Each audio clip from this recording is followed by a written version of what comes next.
नमस्कार साथियों। आज हम 111वें प्रश्न पे पहुंच चुके हैं। प्रश्न है, ये ब्रजभाषा के मतीराम जैसे कवियों के समक्ष हैं और कहीं कहीं तो भाषा और भाव के माधुर्य में पद्माकर से टक्कर लेते हैं। यह कथन किसका है और किस कवि के संबंध में है? बहुत ही महत्वपूर्ण कथन है, क्योंकि शुक्ल के जो कथन हैं वो लगभग मिलते जुलते से हैं, तो हमें पता नहीं चलता है। इसलिए एक दो शब्द ऐसे हमें इनके पंक्तियों में पकड़ना चाहिए जिससे हम निश्चित रूप से ये पता लगा सकें कि यह कथन किसके संबंध में है।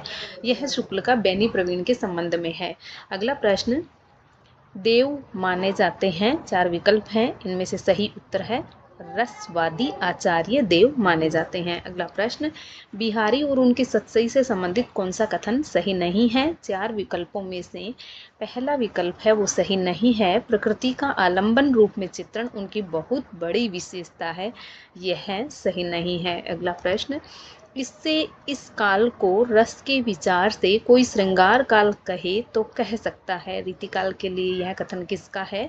तो श्रृंगार काल यदि आ जाएगा तो हम सोचेंगे कि यह नहीं है शुक्ल का, लेकिन यह भी शुक्ल का ही कथन है। अगला प्रश्न, रीति मुक्त कवियों के संबंध में इनमें से कौन सा कथन सही नहीं है? सही उत्तर है ब।